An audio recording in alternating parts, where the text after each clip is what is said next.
고등학교 3학년 학생들의 첫 등교가 20일부터 시작되면서 일선 학교에서는 코로나19 확산 예방에 분주한 모습을 보였습니다. 교사와 학생들은 입시 준비를 위해 등교가 필요한 상황이지만 코로나19 감염 우려에 대해서는 불안감을 감추지 못했습니다. 재난지원금을 나보다 더 어려운 이웃을 위해 기부하자는 물결이 지자체를 중심으로 이어지고 있습니다. 이를 둘러싼 시민들의 반응을 살펴봤습니다. 전북 지역 시민사회단체가 정읍시의회 앞에서 기자회견을 열었습니다. 시민단체는 정읍시의회의 성범죄 가해의원의 의원직 개명과 재발 방지책 마련을 요구했습니다. 자치단체장 인사의 공정성을 높이기 위해 인사청문회를 도입하는 지자체가 늘고 있습니다. 김제시의회에서도 인사 투명성을 높이고 주민 알 권리를 보장하기 위해 인사청문회를 도입하자는 의견이 나왔습니다. 헬로티비 뉴스 전북 지금 시작합니다.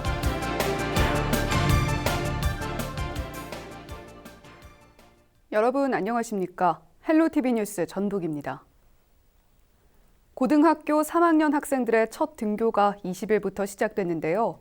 일선 학교에서는 코로나19 확산 방지를 위한 방역 시스템도 함께 운영하고 있습니다. 김남호 기자가 취재했습니다. 정읍 서영여고 교실입니다. 고등학교 3학년 학생들이 올해 처음으로 등교하면서 수업이 진행됐습니다. 하지만 코로나19 확진자 발생이 계속되고 있어 학생들은 마스크를 착용한 채 수업에 참여했습니다.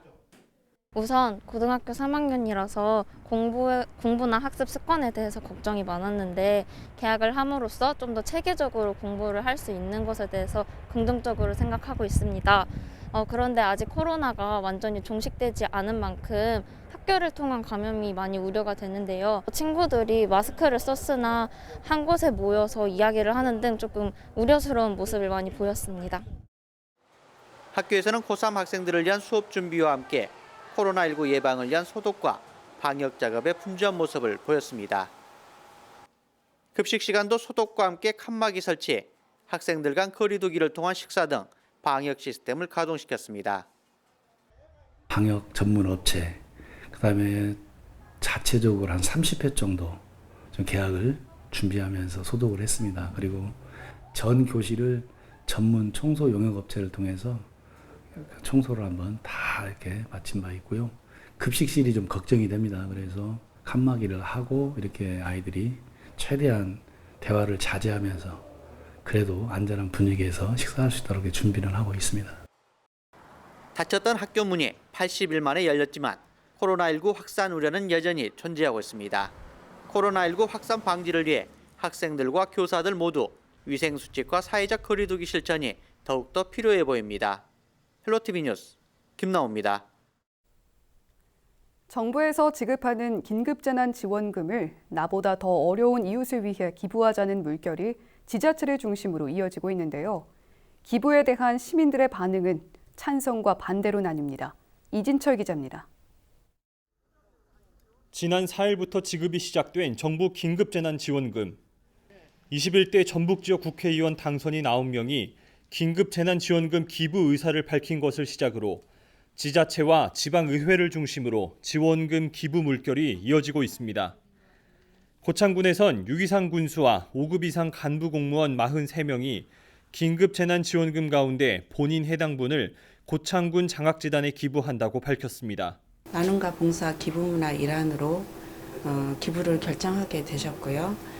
자연스럽게 간부 공무원들하고 그 이하 직원들까지도 기부에 동참을 하셨습니다. 19일까지 전라북도 긴급재난지원금 신청자는 지급 대상자 81만여 명 가운데 약 73%인 59만여 명.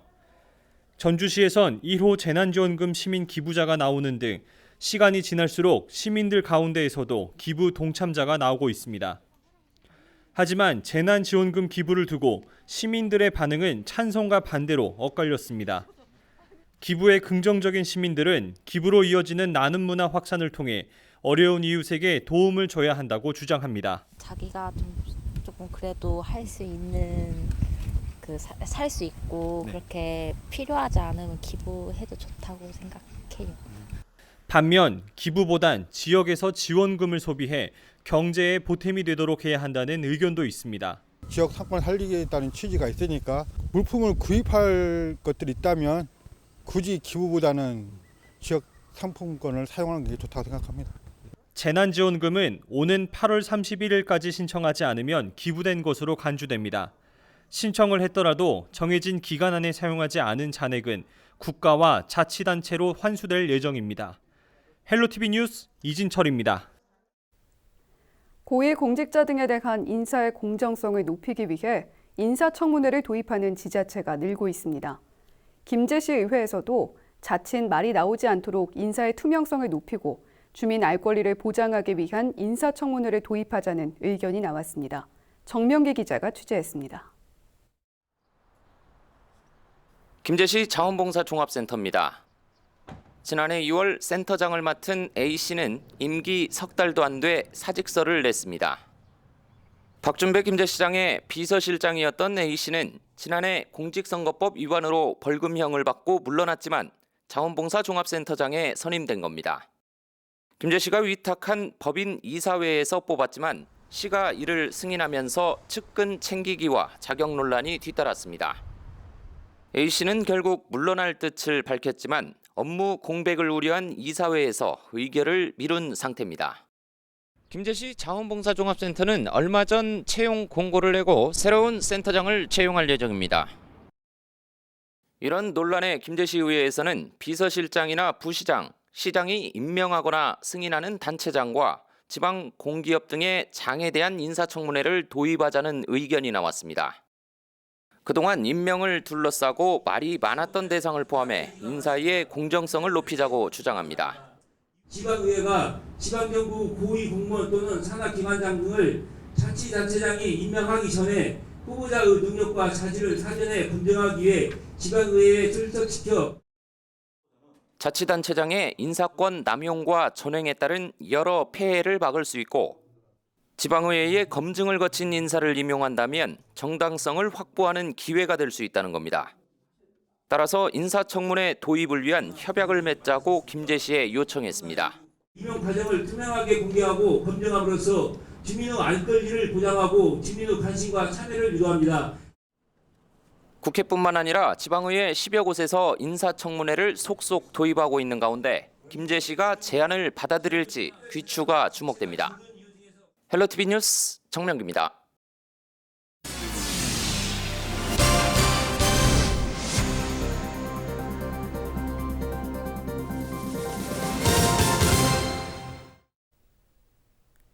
정읍 시민단체 연대회의와 전북민중행동 등 전북시민단체 연합은 20일 정읍시 의회 앞에서 기자회견을 열었습니다. 시민단체는 기자회견에서 정읍시 의회의 성범죄 가해 의원의 의원직 제명과 재발 방지책 마련을 요구했습니다. 이와 함께 지난 임시회에서 윤리특위 구성 부결 처리는 전북도민의 얼굴에 먹칠을 한 것이라며 정읍시 의회가 가해자 옹호 집단이라는 오명을 씻을 수 있도록 이번 회기에서 윤리특위를 개회하라고 주장했습니다.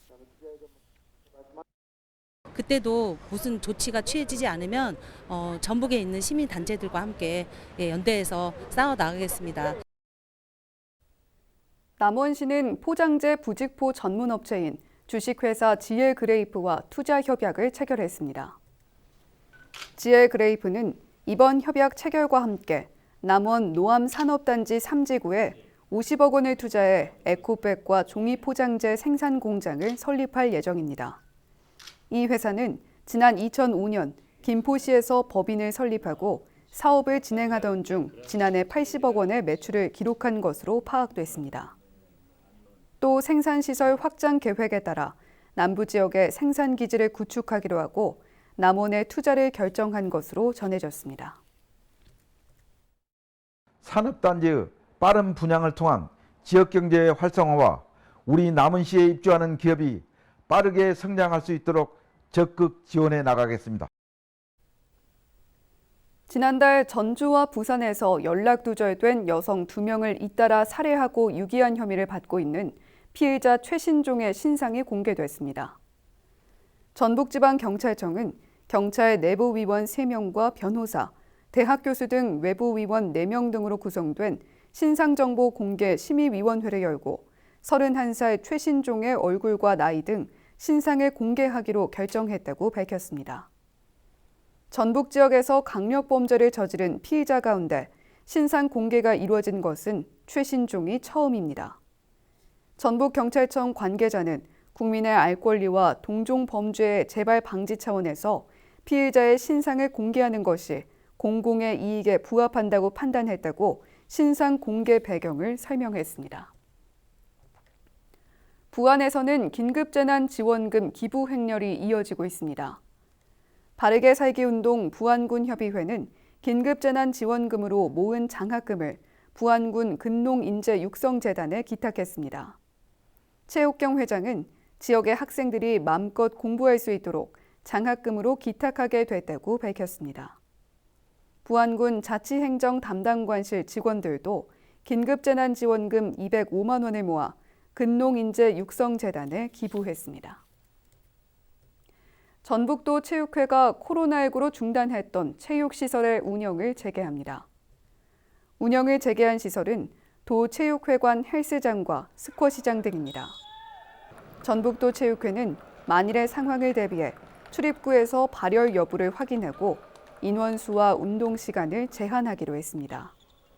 체육회 관계자는 체육시설을 재개했지만 코로나19가 종식되지 않고 있는 만큼 양해해달라고 말했습니다. 정읍시가 올해 시민과 함께 읽을 책을 선정했습니다. 이번에 선정된 책은 일반 도서 역사의 쓸모와 아동 도서 걱정상자입니다. 역사의 쓸모는 삶에서 발생하는 문제를 역사를 통해 해설하는 내용을 담고 있고, 걱정상자는 걱정을 바라보는 스스로의 마음을 바꾼다는 주제의 동화책입니다. 정읍시는 이와 함께 하반기에는 작가와의 만남, 학교로 찾아가는 작가 강연 등을 추진할 예정입니다. 날씨와 생활입니다. 목요일 전북 지역은 오전까지 대체로 맑다가 오후부터는 가끔 구름 많겠는데요. 대기 순환이 원활해 미세먼지와 초미세먼지 농도는 보통 수준을 나타내겠습니다. 목요일 아침 최저 기온은 8도, 낮 최고 기온은 24도를 보이겠습니다. 자세한 우리 지역 날씨입니다. 아침 최저 기온은 임실 8도, 김제, 부안, 남원과 순창, 정읍, 고창은 10도로 예보됐습니다. 한낮 기온은 김제, 부안, 임실과 고창은 23도, 남원, 순창, 정읍 24도까지 오르겠습니다. 다음으로 생활지수입니다. 목요일 전북 지역은 오전까지 대체로 맑다가 오후부터는 가끔 구름이 지나겠습니다. 빨래 잘 마르겠고요. 세차 효과도 길겠는데요. 자외선이 강합니다. 너무 긴 시간 외출하시는 건 자제해 주시길 바랍니다. 이어서 주간 날씨 살펴봅니다. 이번 주간에는 가끔 구름이 많거나 흐린 날이 많은데요. 주말인 토요일과 일요일 모두 구름이 많겠습니다. 낮 기온은 평년보다 다소 낮은 분포를 보이겠고 아침 저녁으로는 다소 서늘하겠습니다. 이어서 우리 지역 바다 날씨 살펴봅니다. 목요일 전북 북부 해상과 전북 남부 해상 모두 오전에는 맑다가 오후에는 구름이 많겠습니다. 바다의 물결은 전북 북부와 남부 해상 0.5m로 얕게 일겠습니다. 지금까지 날씨 전해드렸습니다.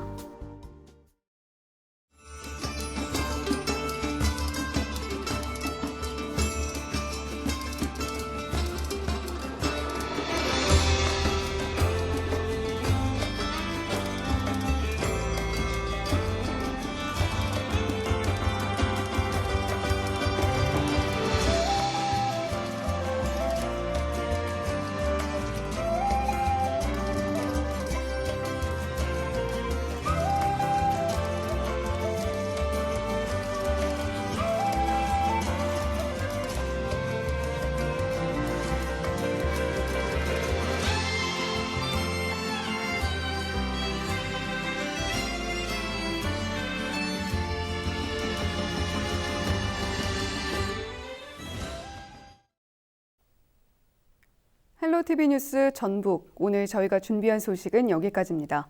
저희는 언제나 지역 주민 여러분 곁에 있겠습니다. 함께해 주신 여러분 고맙습니다.